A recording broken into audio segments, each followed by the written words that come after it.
What's up, Plebheads? I'm Neo, and I'm joined here today by my brother, Jdog, for the second episode of our brand new podcast series, Pleb Talk. Now, Jdog, we had some interesting topics to discuss last time, and, I was kind of worried, what are we going to have to talk about this week? But then, as things went on, I realized, my goodness, this week's got even more pressing issues than last week. well, it always seems like in the world of video games, a week is a long time. There's a lot to talk about. Absolutely. Then let's start right off by talking about the concept and maybe the, I don't think curse is the right word, but let's talk about the concept of day one. Let's talk about it. Let's talk about that for a second. I think this holiday shopping season has really kind of made me look at games and say, man, I don't know if I should day one a game anymore. Well, here's the thing. It's weird because there's that like really great feeling of excitement that you get when you go and you get a game day one. Yeah. I mean, that is something. It's like seeing a movie night one, right? Yeah. Or something like that. There's just a real sense of excitement, and that like, oh my gosh, I can't wait to experience this. I've been waiting for this for so long, and I can understand that, right? I really can, because I fall victim to it myself, and $60 for that experience. Yeah. And if the game is good, and if it's a game you really love and enjoy, You don't care. you know what? It's okay. Yeah. It's not a bad thing. No, absolutely. But certainly, with what I saw happen over this Black Friday shopping season and through Cyber Monday, it really got me thinking, almost to say, damn, I can save a lot of money if I just chill. Well, let's talk about that for a second. Now, regardless of, I would say, the general consensus of overall quality or fandom or anything like that, let's look at two games released very recently Within the month of November. That were on huge, astronomic sale during Black Friday sales. First one I'll talk about, let's talk about Hitman 2. Yeah. $29.99 at GameStop. That game just came out. Yep, at $60. Just released. I mean, and it's $30 like a week or two later. If I day one to Hitman 2, because it's basically Hitman 1 with new locations. Yeah. If I day one to Hitman 2, I feel like I just got slapped in the face. A little bit, yeah. And sure, you can say, well, I really enjoyed the game, or I really wanted to play it. Totally fine. That's you. I'm telling you from a consumer standpoint, not basing it on my fandom or basing it on how much I love a certain series, I feel slapped for that. Well, it's almost like, and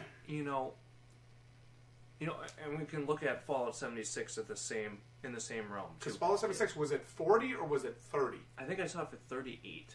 Okay. On one of the days. That'd be 22. So it's like $22 off, and this game was just released like a week and a half ago. Wow. And,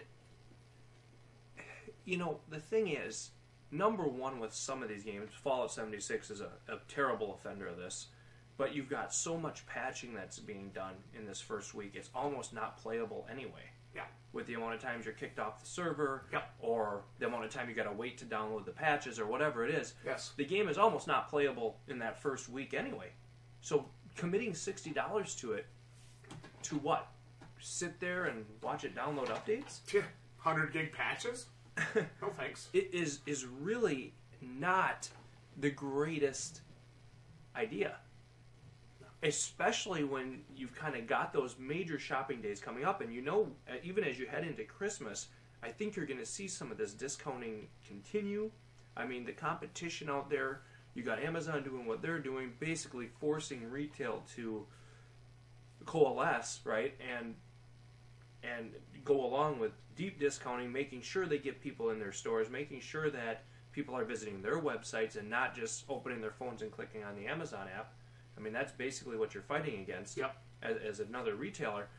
So, from a consumer standpoint, it's a great time to be a shopper. And we see record-setting sales being set on Cyber Monday, on Black Friday, pretty much across the board. Yep. So, as a shopper, it's a great time for us because we're were being fought for by businesses. And so in order to drive that traffic, you're seeing some steep discounting on some relatively new and popular games. Yeah. So 50% off Hitman 2. Yeah. And it wasn't a bad game. No. If somebody told me $30 for Hitman 2, I may have actually kept it. Yeah. I mean, so literally what, a week, 2 weeks after we played it? Yep. You're getting a 50% discount. I feel, again, as the person spending the money, I'm like, wow, this is awesome. Yeah. This game just came out. But as somebody who bought it day one, what the fuck? Yeah. I feel slapped in the face. Feeling... Where's my reward for buying it day one? Where's my $30 credit? Mm-hmm. Where's my free expansion pass? Yeah. Yeah, they're definitely What are you doing to make me feel special? And so we really see that, and maybe it's just exacerbated because of the discounting that's been happening as we move toward the holiday. But we really see that significantly here on Black Friday and towards the holiday, where a lot of these newer games are being sold just weeks after release for 30, 40, 50% off. I feel like any game that releases a month before Black Friday, any game that releases in October, you shouldn't buy it. Well, you shouldn't day one it. I mean, you look at Assassin's Creed Odyssey. $60 game, released in October, $27. Deal. So I'm feeling good about that. I'm feeling like, hey. And you got it. I did. What did you pay? Can I ask what did you pay for Origins? Are you willing to discuss that? 30. If you get $30 for Origins, you're going to get a newer, better, popular opinion, better Assassin's Creed for $3 less. Yeah. Not even 2 months after it came out. Exactly. So, my question is, as a gamer, what is my incentive to support that game on day one? Well, and that's the thing. What is the incentive? Now, I'm not talking about God of War, like you said, 6 months, 8 months after it came out. You know, God of War was worth $60. It was worth it. You had a great experience with it. Yep. But it was $17 on Black Friday. Yep. So my question to you is, God of War, not so bad. Fallout 76, Hitman 2. What is my Assassin's Creed Odyssey? What is my incentive as a gamer, as a consumer, as the target market to day one these games, September, October, November, before Black Friday? What is my incentive? What are you going to do with a release like that? Are you going to do something to make me want to spend that $60? Or should I just say, fuck it, I'm a smarter consumer than that? Yeah. I'm not buying any games in those 3 months. Well, I mean, unless we're talking like Monster Hunter World 2 or, Resident Evil Remake 3 or something like that. Then I'd probably day one it. But there's so few games that are that good that I'd be willing to spend $60 on, knowing that the 50% off, 30% off, 40% off opportunity is coming. Well, in so many ways, you're better off to rent them. Right? Especially these single-player games, whether it's Odyssey, Hitman 2, right? Rent them. Yeah. If you absolutely have to play it and have to experience, because let's be honest, how many games do we all stick with for a month or two at a time? Or stick with from start to finish without taking a break to go on to something else for a while? Other than Monster Hunter World, there hasn't been one in the last, I would say, 3 or 4 years for me. Yep, and for me, I actually have finished quite a few games this year specifically. True. But outside of this year, there's been very few that I can recall that I've played start to finish without taking a break. But we've also had a big push for games like Shadow the Tomb Raider on the channel. They wanted to see it. Spider-Man on the channel. They wanted to see it. Well, and that's true, but I'm just saying, overall, right, if you're not running a YouTube channel, right, if you're not, in the business of reviewing games or day one-ing games or getting out an opinion day one, if you're not in that business, right, and you're just at home, right, thinking about this, what is the allure of spending $60 just to have it day one? To say, oh, I got it day one. Cool. Why don't a better opportunity is rent a game, right? $5, rent it, play it a couple days, make sure you love it. You got a $5 investment there, but especially if you're buying these things towards the end of the year, you're almost guaranteed to be saving yourself some good money. And, for people like us who game pretty regularly and buy maybe 6, 8, 10 new games a year minimum. Yeah, at least. I mean, if you save $20 a game, you can front the purchase of 4 or 5 of them just by doing that. Yep. And well, it's just being smart with your money. Well, it is, and in a lot of ways, you can still play the game day one, right? I mean, if you absolutely have to. Another thought is make yourself a watch list of games that you're really excited for. It gives you a chance to check out the reviews, because we see this review embargo stuff happening so often with games where reviews are not able to come out until literally the release day or the day before. For a lot of them, we see that to ensure that they don't influence people who want to pre-order it. It's a little bit of a shady practice. I'm not a big fan of it, but we see it more and more. I agree with you. What was the game that did that recently? The Adult Swim game. Oh, Death's Gambit. Yeah. But it happens for almost all games, and it happens for a lot of $60 games as well. Yeah. And that's really where the focus is. Not so much on the indie games where it's $10 or $15 at release. A lot of indie games are going to have a discount on them. But when you're talking a $60 day one price point, I think it's important to have information on that title, right? And we see a lot of them where those reviews, they don't come out till right at release. So, if you're thinking about it and you go and pre-order it, you've committed that $60. And if it doesn't turn out in your favor in a game you really enjoy, you're stuck. To my knowledge, if you pre-order a game at a place like GameStop, that you are able to cancel that pre-order and get a full refund. You can.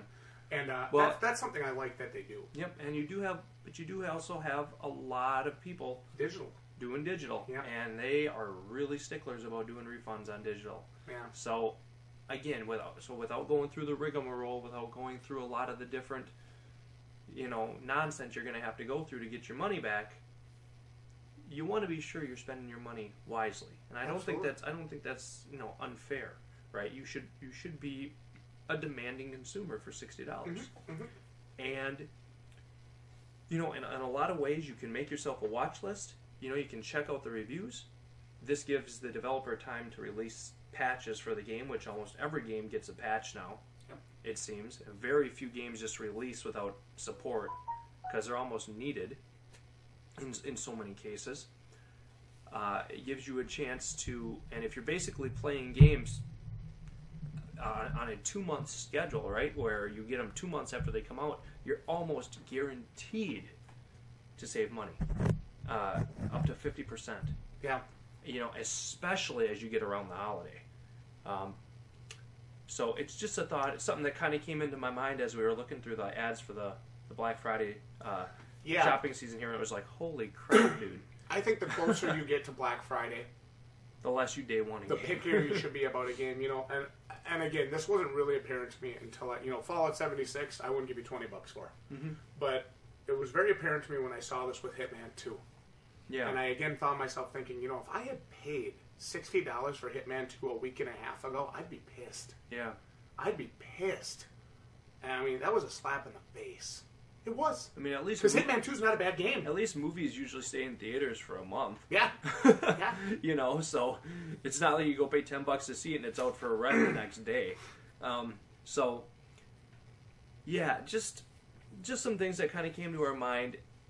Again, if you're not in the YouTube business, if you're not in the game review business, and you do have a backlog of other games you can absolutely, play, it's hard for me to say that you day one a game. Yeah, unless it's really special to you. Yeah, like if you are the $400 collector's edition, or if you are the $200 collector's edition, or the $150 collector's edition, then maybe that's a little bit different. If that's something you really want, okay, fine. Otherwise, but just to buy a standard edition of the game, it's something to seriously consider. Waiting for you. It gives you a chance, like I said, to do your research on it, check out the reviews, maybe check out some gameplays, and you're almost guaranteed to save some money. If not 50%, 30 or 40 for sure. Well, we talk about day one in games. Let's just take a break for a second. Let's talk about anime for a second. Right now, we just saw the Black Friday sales. We just saw the Cyber Monday sales. We see Christmas and holiday sales coming up from both Roberts and Right Stuff, as well as Sentai Filmworks. So big sales there. And I want to give a quick breakdown, a quick example of what can happen if you buy too quick. So knowing when to buy, I think, is really important. And you typically have 3 to 4 sites that you're watching. Yep. Now this won't always be, I don't think this will always be true, but I found this to be very apparent when Sentai and Roberts had both had their sales announced. Both of them had their holiday sales announced. Right Stuff had not. And I think this was my own mistake, but I want to put it out there for anybody so they don't make the same mistake. They were both advertising their prices. Roberts was still, or Right Stuff was still at their normal or slightly discounted prices. They hadn't announced their holiday deals yet or their holiday sales yet. And Sentai was a low price. Roberts was a mid-tier price. Right Stuff was a higher price. Well, when you bought it from Sentai, you had to buy $150 worth to get free shipping. Otherwise, it was $15 shipping. So the Sentai price became the same as the Roberts price. So what I did, the item I was going to buy from one shop, I bought from Roberts. And I bought 4 different items. All at what I would consider to be fair prices, good sale prices, lower sale prices, prices that I've been waiting for all year. 2 days after I placed this order at Roberts, and it had already shipped, Right Stuff drops their holiday prices. Every one of those prices was lower than what I paid at Roberts. Every one. One of them was $9 less, one was $13 less. Significant price differences. Wow. So, and I could have... Was Roberts' sale still going on? Yeah. Oh, yeah. Wow. So, by being patient and waiting, I could have saved myself about $25 to $35. Now, is this a mistake that cost me my holiday fun and I don't have money to pay my bills now? No.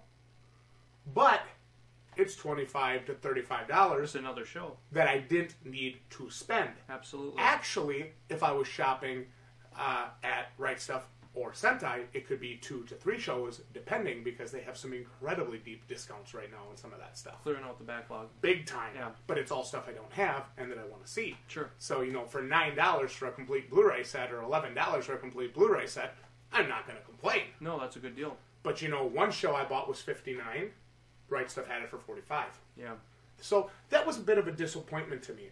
One show I paid $71 for. Did you ask Robert to... I didn't ask him to do that. I don't expect him to do that because he's not Right Stuff. He's Roberts. So it wouldn't be right for me to ask him to price match. I have a choice to buy it from him or to buy it from Right Stuff. I chose to buy 2 days early. I chose to buy before Right Stuff dropped their sales. It was my own mistake. Fair enough. So for anybody out there that cares about anime on sale, I know there's some of you, always wait till your big 3 or big 4 stores each drop their anime sale prices and each show their hand. Yeah. You know what I mean? By waiting 2 days. And I didn't need to have this stuff. None of this stuff was time sensitive for me. I could have saved myself $25, $35. Yeah. So, we talk about day one in video games. Don't be too quick to jump when one of your stores shows their holiday prices. Wait for both or all 3 of them to show holiday prices. Amazon, GameStop, Target, let's say, for video games. Sure. Anime, Roberts, Sentai, Right Stuff, Santa, whoever you buy from. Doesn't matter to me. Yeah. But, wait till they all show their prices. Yeah, absolutely. I got the Umaru-chan Premium Edition, $59 from Roberts, which is a fantastic price, by the way. I think it's a great price. Could have got it for $45 from Right Stuff had I waited literally 36 hours. Yeah. So it was a bit disappointing to me that I wasn't as patient as I usually am, because you know me, I'm pretty patient. Just saw the prices on Roberts. I made an ass out of you and me, and I assumed, and I shouldn't have. When Robert puts his prices up, does it tell you how long they're good through? This is good through the whole holiday. Then you're... see, when I see prices like that, even with like the PlayStation Store, I see and wait and see how long it's on sale for. Yep. And I almost never buy it until the last day. Yeah. Because I want to see if I see it for less anywhere else. Especially if it's a game like a $60 game and it's on sale for like $45, right? on the PlayStation Store. Can I get it for $40 somewhere else? And it's going to be on sale for 2 weeks, right? Yeah. Now, if I'm not absolutely going to play that game immediately, right? Yep. You know, if I'm still working through some other games, or maybe I'm busy for a couple days, there's no reason to buy it and just leave it sitting in the cloud. Of course right? not. Of course not. You may as well wait. Maybe Amazon will drop a price. Maybe GameStop will drop the price. Yeah. And it's really important to just say, well, it's on sale for 2 weeks. I mean, the PlayStation Store is basically showing you its hand, showing you its price for 2 weeks. Yeah, it's not going anywhere. It's not going anywhere. It's a digital thing. You know, it's not like it's going to disappear. It's not going to run out. Yeah. So, you know, when you see stuff like that, just kind of be careful. You don't have to click it right away. Oh my God, it went on sale for the first time ever. Click, click, click. Yeah. You know, don't have to do that. Well, no, and that's absolutely correct. And here's the thing. It's the first time I've done that. It was my own error of, and I thought back and I'm like, so what made you do it? The fact that you hadn't bought anime in a while and you're just like, I have to buy something? I'm like, well, fuck it, they're on sale, I'm going to buy them. Yeah, no, and it was my own mistake, and I absolutely admit it. Totally admit it. Completely. And I look back at it and I'm like, why the fuck didn't I wait for Right Stuff to show their deals? Yeah. And I didn't have to have it. I still don't have to have it. I just didn't wait. 2 days. Yeah, 2 days. I just didn't wait. And I didn't know when Right Stuff was going to have the deal, though. But you knew they were going to. But I knew they were going to at some point. They do every year. Yeah.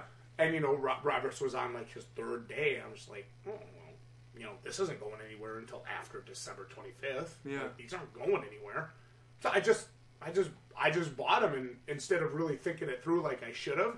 So to anybody watching, don't make that same mistake. Yeah, absolutely. You know, it's a good lesson to talk about. Yeah, and that's the only reason I bring it up. It's not a slam to Roberts. It's not a promotion for Right Stuff. It's just it's a general statement about buying when you buy, you know, like we say, day one, or when you buy premium editions, which is what I was buying in this case, yep. Or you buy other things like that. You know, a $200 order becomes a $175 or $165 order pretty quick. I don't care what anybody says. How much money you make, that's a lot of money. Yeah, absolutely. $35 right in your pocket. Yep. It's, you know, why not try to save money? It's a Fallout 76. Absolutely. It's a Hitman too. Absolutely. It was, you know, if you don't have to rush, if you don't need to buy it right away, maybe don't. Maybe wait 2 to 3 days. Maybe wait a week. Especially if you know, like we were talking, those sales aren't going anywhere, and maybe you can score yourself a pretty significantly better price. Absolutely. And, you know, again, we talk about it all the time. It's a good time to be a buyer. Yes. Right? We're in a buyer's market here. The competition is fierce. It's heavy.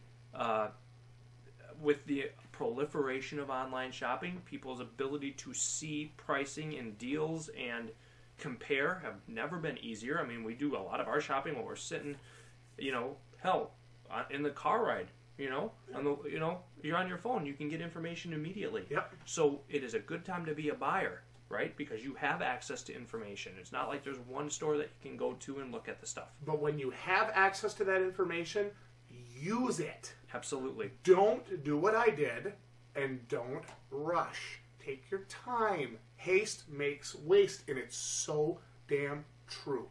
My own mistake. $35 lesson learned. Maybe. Hopefully you guys can benefit from that. Maybe more. Yep. Hopefully you guys can benefit. Because I'm seeing, I'd say $30 to $45 mistake. Yeah. Yeah. All right. So there you have it, guys. Yeah. All right. So let's switch gears here a little bit and talk Fallout 76 a little bit. You know what? Let's just save them the trouble. Let's not talk about it. Nobody actually wants to talk about Fallout 76 anymore. In fact, that game kind of feels like old news. If it wasn't for the possible lawsuit, I don't know if anybody would still be talking about it. So, does Fallout 76, let me ask you this, does Fallout 76, is that 2018's No Man's Sky? Honestly, I feel like it is. And so do I. Because I don't remember a game that has released so incomplete as that game. You know, even Kingdom Come Deliverance, as much gripe as I gave it, as much as I bitched about it for being buggy and just things about it that I did not like, I would actually buy Kingdom Come Deliverance before I bought Fallout 76. I'd pay $60 for Kingdom Come Deliverance before I paid $20 for Fallout 76. Well, at least Kingdom Come Deliverance had the backbone. Or some semblance of one. Yeah, it had the story. Yeah. It was a little bit, I'd say, unkind to the player in a lot of respects. Oh, yeah. And it was a little bit of a bug fest. But Fallout 76, to me, in a lot of ways, feels like a game made with kind of a dying engine or a dated like engine and graphics and just like everything. Yep. Maybe something that started off more as a DLC idea, right? Which it should have been. And then suddenly Bethesda's like, hey, we can make a game out of this. We have a big name here. Yeah. We can actually sell this for full game price. We did this with Elder Scrolls Online. We could do it with Fallout. And what you got is kind of this half-baked thing, yeah, where the players are fronting the development costs. Yeah. In a lot of ways. Well, and if you don't think that goes on, if they call it early access on PC, and of course you can't criticize an early access game. Yeah. But I think that's a whole different argument, and we'll save that for next week. There we go. But if you think that's not going on, if you think some of these companies don't realize these games are unfinished or things are unpolished or bugs need to be fixed, you're lying to yourself. Yeah. First of all, as a consumer, I don't want to call the people watching stupid, but if you don't think that Bethesda knows what's going on with Fallout 76, you're foolish. They absolutely know what's going on with it. So you release these statements like Bethesda does, right, where they talk about how great it is that so many people are playing, and that they hear your complaints, right? Yeah. That they hear your cries for updates, right? It's marketing speak for, yes, we realize the game doesn't play very well. But we've been aware of that for a long time. Since day one, we know. So yeah, if you think that's not going on, you're lying to yourself, because it is. The thing is, when No Man's Sky released, right? Yeah. It certainly wasn't, I think, what a lot of people expected it to be. But No Man's Sky also wasn't coming from a AAA development studio. Well, and this is the thing I want to say. They got killed for that, right? I mean, Hello Games got just obliterated in the gaming community and they still do. And they still do. There's still people that won't forgive them for it. Yeah. Even though they've worked on the game for 2 years and have made it, I'd say, reasonably better. So, somewhat, yes. Okay, so Hello Games, they can't get away with it. But a part of me feels like Bethesda's going to get away with this. Because we're not willing to stand up to them. I don't know if they're going to get away with it, because you have people like me that won't let people forget. Yeah. And people like you that won't let people forget. And you have the Young Yeahs, and you have the Quartering, and you have all these other channels on YouTube. Those are just two that come right to mind that talk about this stuff. And they don't change their opinion on a day-to-day basis. Yeah. Typically, the general consensus online is like. But do you think Bethesda will be held to that same standard, or that same? We're never going to forgive you for this, as Hello Games is. Well, here's the thing. You think Bethesda? If Bethesda comes out with Fallout 5, do you think people will just forget Fallout 76 ever happened, and that they'll just go back to it without any qualms? Well, here's the thing, though. You're not really comparing two of the same games. You're comparing what I would call an MMO Fallout, or a more multiplayer online Fallout, to a single player Fallout experience. Fair enough. It's not really fair to compare those. It'd be like me saying I fucking hated the Elder Scrolls Online, but I loved Skyrim. It's that same comparison. Yeah, true. You know what I mean? That's all I mean. I just mean from a developer, because Bethesda's built up quite a reputation. And that's hard and you remember Hello Games didn't have that. They didn't, so they weren't afforded even a second chance. The second chance, or afforded the same leeway, maybe? Yeah. And you have to remember that, too, when you make those comparisons. I think at the end of the day, okay, Fallout 76, big flop. It's going to be remembered as a big flop. Even if they fix it a year down the road, it's still going to be remembered as having a really shitty launch. Yeah. But, then they drop a single-player game, and it's really fucking awesome, and it's a ton of fun, and people love it. I don't even think Fallout 76 is coming to mind.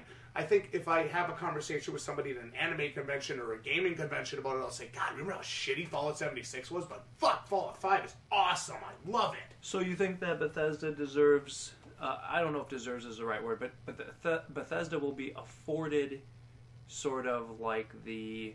I don't think you can take the chance more than a unknown studio. Well, there's no doubt in my mind that an established AAA studio has more leeway and more... Absolutely. Okay. All right. I mean, it's kind of a... No offense, it's kind of a dumb question. Because, I mean, we do the same thing with, like, friends and, like, business partners in our life. True. You know, like, oh, we made a bad business decision. Okay, we fucked up. It cost us a little bit of money. But next time we make a decision, people aren't going to go, well...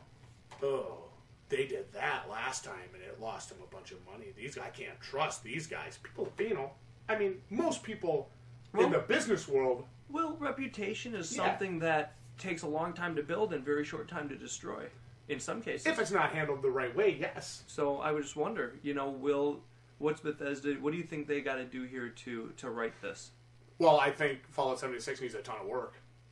Fair enough. I mean, I'm talking... a year's worth at least. Yeah. I mean, it shouldn't have even been released. Seriously. It needs a ton of work. It needs better servers. It needs just better all around.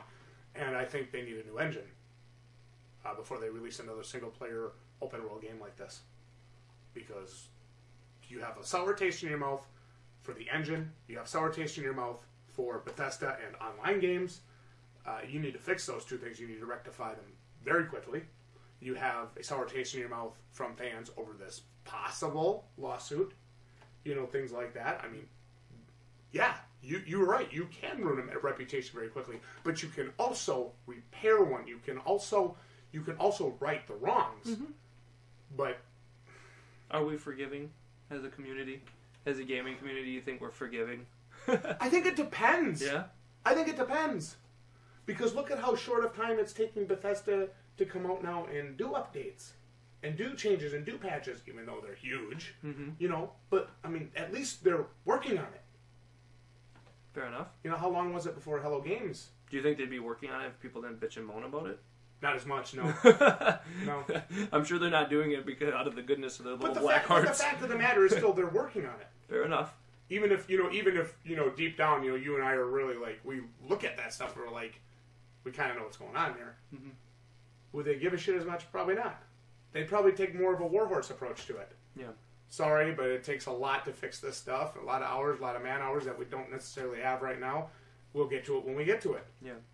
That's not what I want to hear as a consumer, especially if I paid $60 for this. Yeah. Or, God forbid, $200 for the Power Armor Edition day one. Yeah. Holy fuck, am I pissed off. Mm-hmm. And then the game's $38 a week later. Jesus Christ. Yeah. But I say it's a stupid question for you to ask that, and I don't even know if that's fair, because I'm forgiving. I'm able to see the good in things, and I'm able to say, okay, Bethesda, you're fixing this, or you're going to fix it. Great. When's Fallout 5? When's Elder Scrolls 6? When's your new engine? Because I don't care about Fallout 76. It's irrelevant to me. To me, it's not even a thing. It's just something people wasted money on. Yeah. But some people, it was a big thing for them. And I feel like they got shit on. And that sucks. Can I forgive them? I don't think it fucking matters if I forgive them because I don't care about Fallout 76. Yeah. Can the community around Fallout 76 forgive them? And I think if they do what Hello Games is doing, just in AAA studio fashion, faster and better, yeah. Okay. I think eventually people will be like, oh, I really like the game now. But it's like, you almost like, we talked about earlier with understanding where a game is at in its development cycle. Yeah. This is a game specifically where it's like, wow, you could pick this up at $20 after multiple levels of patching have been done and the game has really been cleaned up. Or what I feel will happen soon is PS Plus is going to get it for free. Once they have some viable DLC ready to go, to make sure that player base is up there. And, I think for me the real disappointing thing is if you did commit the $60 to it, you almost got no playtime with it, more or less. Or you didn't get a substantially better experience than somebody that either A, got a beta code for free, right? Or B, waited and picked it up a week later. You know what? Let's talk about that for a second. Another reason... You have to take this the right way because it's going to sound like I'm being really, really arrogant. I really don't feel bad for people that got screwed by Fallout 76. I don't really feel bad for them unless they don't have access to any form of technology. Yeah. And they're just a day one buy, and I have the game, and I'm going to play the game. Well, the great thing about Fallout 76 is you don't have that excuse because you can't even play it without the internet. But here's the thing. Here's the thing. If you have no access to, like, YouTube or live streams, then I feel bad for you. But if you have had access to YouTube, Twitch, any of those streaming channels, and you complained about buying Fallout 7, knowing that the beta was supposedly a reflection, and knowing that they were not patching pre-release, which was stated by multiple channels, multiple sources, seeing the beta. We played the beta. I played for 15 minutes. I was like, this fucking sucks. This is going to be terrible. I'm like, they're going to be calling for their heads after this shit. I called it. Mm-hmm. We called it when we watched GameSpot's footage. We called it then. We were calling it then. And then we went and we played the beta. Thank you, Jokester. We went and played the beta. And our feelings were no different. I was bored out of my fucking mind. I had to force myself to play. And I wasn't secretive about that. I was very open about that. I was not feeling fulfilled while I was playing. So anybody that watched live streams, gameplay, or, coverage on this game that was telling them, man, this doesn't feel complete. Man, this doesn't feel good. This feels off. And then went out and bought it day one and is pissed off because it's those things I just listed. I don't feel bad for you at all. It's your own fucking fault for not being smart. That's a good point. You went and bought it because it's fucking Fallout. Mm-hmm. Sorry, but you need to hear it. It needs to be said. You went and bought it because it's got a fucking name on it of a game series that you like. You had no excuse not to see the writing on the wall. What else you want me to say? That's a good point. I mean, you had ample opportunity to say, you know what, for once, I'm not going to support this. Because if I don't stand up to this now, this shit continues. Yep. If I'm wrong, please tell me. Correct me. I think that's a really good point, actually. I mean, how many people during the first beta... Remember when we went on and we reacted to the live stream? Mm-hmm. And we're like trolling in the chat like, this looks like shit. And here's all these people. Oh, here come the haters. Sorry, it just looks like shit. Mm-hmm. And then, what's everybody saying? It looks like shit. It runs like shit. The servers are trash. I mean, come on. You had ample opportunity to see it. I'll stop ranting. Okay. Am I making a fair point? I think you are. Yeah. So, yeah, I definitely think you are. I don't want to call the fan base childish or stupid because I don't think they are. I think they're really passionate about a game series they love. But I think they let that fandom go to their head a little bit, and I think they did it to themselves. Yeah. They're not willing to see the reality before them. Yep. So, well, we'll see what happens. Hopefully they'll make it better. Okay. You know? I would love to... I want that. Yeah. I want that for the community, because the community that supported it at $60 and $80 for Tricentennial and $200 for Power Armor Edition, they deserve it. They do. They deserve it, and Bethesda owes it to them, I think. I think they do. I do, yeah. If they want to keep that, we talk about reputation. That's right. If they want to keep that reputation intact, they owe it to them. And if they don't give a shit about it, well then, fuck it. Don't work on it. Yeah. Tell them, fuck off. Get over yourself. And then we as a gaming community got to stand up and say, okay, well, we're not going to buy your next project. Yep. We're not buying Elder Scrolls 6 because it's on the same engine, if it is. We're not buying Fallout 5 if it's on the same engine. We're not buying these other things if you don't show us better. Yep. And if we don't do that as a community, we are the problem, not Bethesda. That's right. Because why would Bethesda not want to make as much money as they can? We talked about that earlier. It's a business. It's business. Welcome to Business 101. Yep. Get used to it. They don't care about you. Yep. So, okay. Cool. Yeah. Great. Yeah, that was nice. That was good. Those were some good points. I like that. Yeah, I was like, when I started talking about it, I'm like, am I digging myself a hole here, or is this going to go somewhere? Well, I thought it was a good point. You know, Yeah. I mean, You had ample opportunity. there was a lot of conflicting information out there. There was a lot of, you know, I think people get wrapped up in the trailers sometimes, but you really got to be willing to do. I don't know if research is the right word, because I don't feel like you should have to research a game. Gaming should be fun. That's stupid. But definitely, you should be able to. You want to look at some of the gaming, some of the gameplay and stuff. Maybe listen to a few people talk about it, and just see what you're getting yourself into. Go hang out with the streamer for a couple hours and chat with them. Hey, what are your thoughts on this? And if you feel like somebody's just being a dick rider, come watch us, or go watch one of the other. Go watch. The best thing you can do is watch a dissenting opinion. Yeah, I always agree with that too. Whether you agree with their opinion is irrelevant.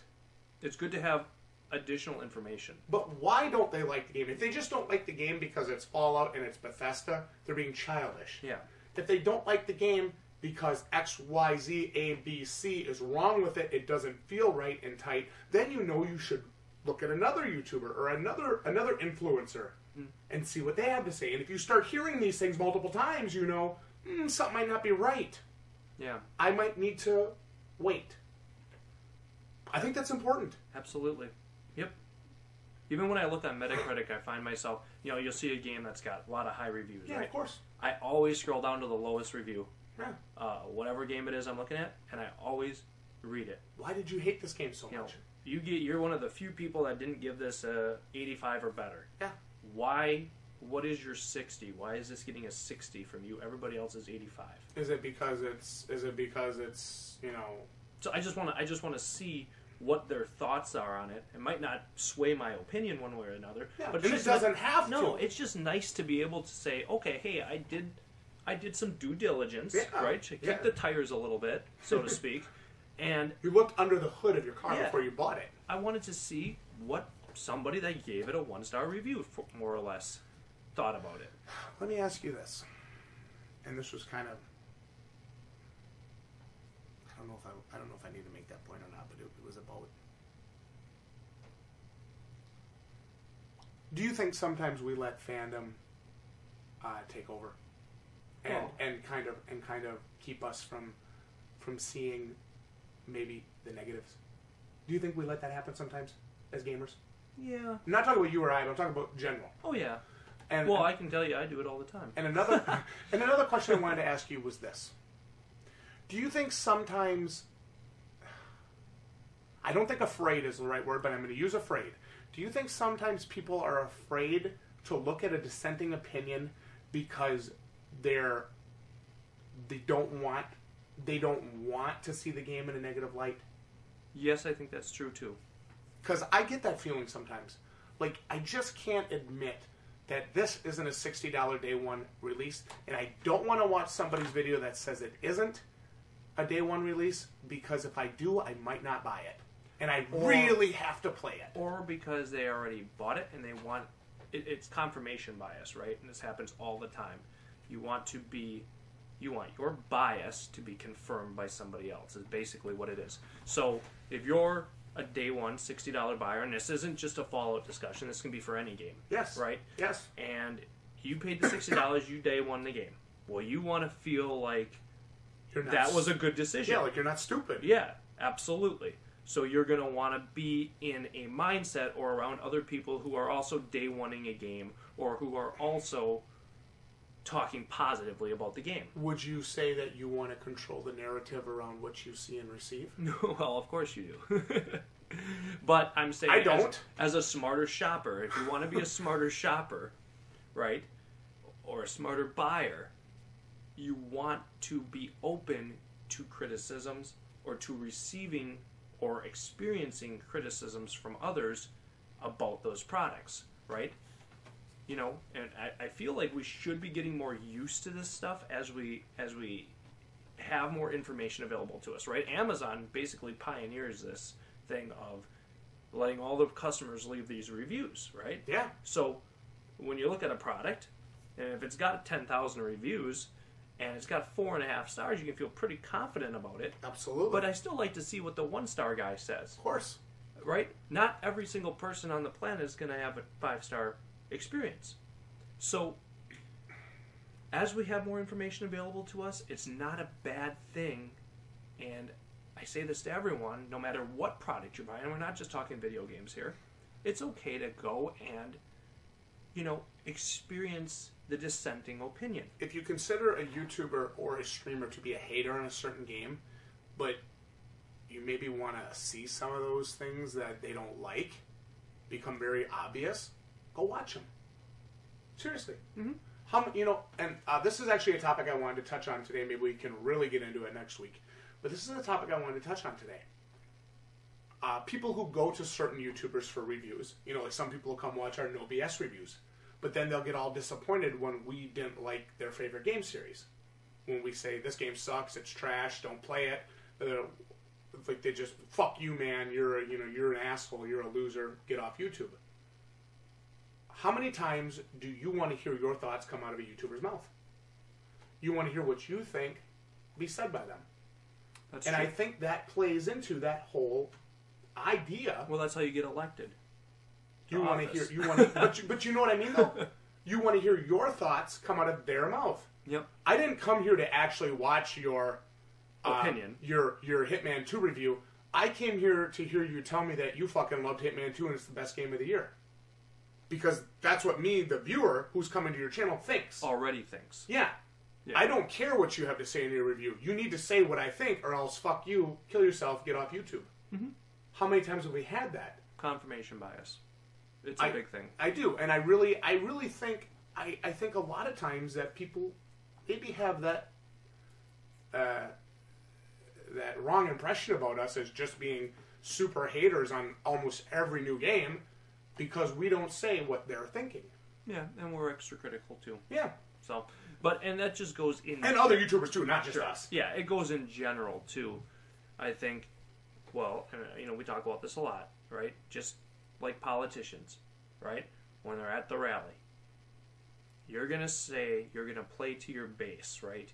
You don't get people cheering for you at the rally by saying something they don't want to hear, right? Whether you're going to do it or not is irrelevant. So that's the thing about a review, right? And giving your honest thoughts is, if you're actually looking to see those honest thoughts, then you've got to be willing to allow those to happen without just automatically, slamming the people that are doing it. Fuck you because you don't agree with me. Exactly. So you do see a lot of that. Yes. And I think it's important as people that are actually spending our own money, right? That you want to see the dissenting opinion, you should want to see a dissenting opinion and see what they say is the issue. And if you say, "Oh, those things aren't a big deal to me," then you're good, right? Yeah. And if you say, "Oh, those could be real problems for me," well, then maybe you ought to look a little deeper into it. Yep. So that's kind of the whole discussion about, just reviews in general, and as a consumer, trying to get the best value for your money. I think that's important. I don't think anybody should be disappointed in wanting a value. No, I don't think so either. So. Yeah, so before the interruption, we talked just about being a smarter consumer, being a better consumer. Yeah. And I think by, maybe trying to avoid some of that confirmation bias, maybe listening to dissenting opinions, and even using the resources and tools available to us, save ourselves a lot of money. Save ourselves a lot of money and save ourselves a lot of disappointment. All right, so how are we ending the episode here today? Do you want to do the tour this week, or do you want to save that for next week? Let's save it. We already got an hour. Yeah, we got a solid hour. That was a good discussion today. It was. You know what I'd like to see? I'd like to see the plebs watching, or anybody watching out there in YouTube land. I'd like to see them weigh in and give us their honest thoughts on what we discussed today. Because I think there's a good dialogue that should be had, not just on YouTube, but amongst YouTube creators and their subscribers. Absolutely. About stuff like that, and I think it's important. Absolutely. 100%. Yeah. So I'd love to see what you guys think about that. You guys can like this video when it goes live if you really enjoyed the podcast. If you enjoy seeing this each week, and we'll see you right here next week for the third episode of Pleb Talk. Jdog, anything else you want to touch on before we close it up? Nope. If you guys have any thoughts on topics you'd like discussed next week, we'd love to have you share your thoughts in the comments below. Absolutely. Thanks everybody so much for watching, and good night. GG, your plebs.